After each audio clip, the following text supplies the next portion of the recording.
So hari ni kita nak pergi ke Bacok ni.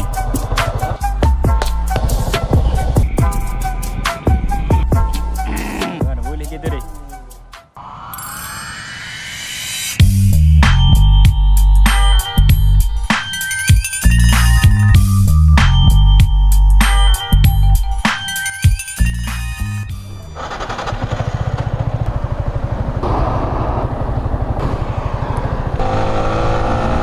Reda ni tak semestinya hujan akan reda selama-lamanya. Dia akan turun juga. Tapi tak apa. Okey, assalamualaikum semua. Selamat datang ke AR Arahmi.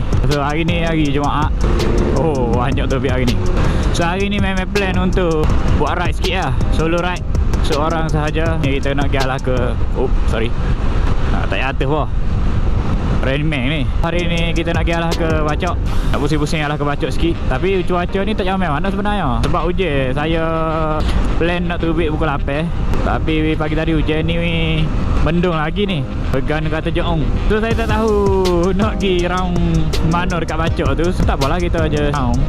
Lagipun dia sampai Bacok nanti ada nak jumpa Sain. So Sain akan bawa ke tempat yang dia nak bawa lah. So kita teruskan perjalanan macam biasa. Jiwa ride sedang membara lah ni. Tengok juga motor yang tubik hari ni untuk ride Convo. Okay. Ni nampak ada so group lagi ni. Saya suku.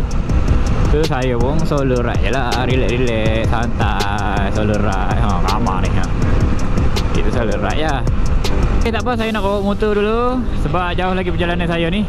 Saya tak nak rekod full perjalanan saya sampai ke Bacok ni. Sebab saya nak save bateri.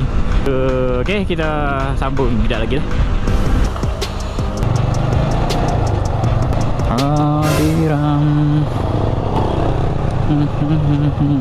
Kejut aku. Buka sarung tangan tu sebab nak buka wave ni. Sarung tangan ni kalau kiranya boleh touchscreen tapi tak jadi dah. Jadi susah. Kehadiran. Okay. Meh. Boleh tak start. Tak boleh ke? Ramai. Ramai. Okay, so lah ni duduk Bacok dah. So kita nak singgah rumah saing kita dulu, Asidik Ustaz Abid Dik kita. Sebab nak singgah semaya Zuhur. Sebab tadi Jumaat. So kami ni musafir dah kalau kira ni. Lagipun tak ada nak singgah semaya Jumaat tadi. So kita singgah rumah dia semaya Zuhur lah. So ni pun orang dah balik dah ni semaya Jumaat ni. Singgah rumah Dik lu, rumah orang bujel. Tengok ada yang masuk. Takut ada masak nasi ke. Tak ada masuk kau ni. Ada padi kat ni. Padi dalam perumahan.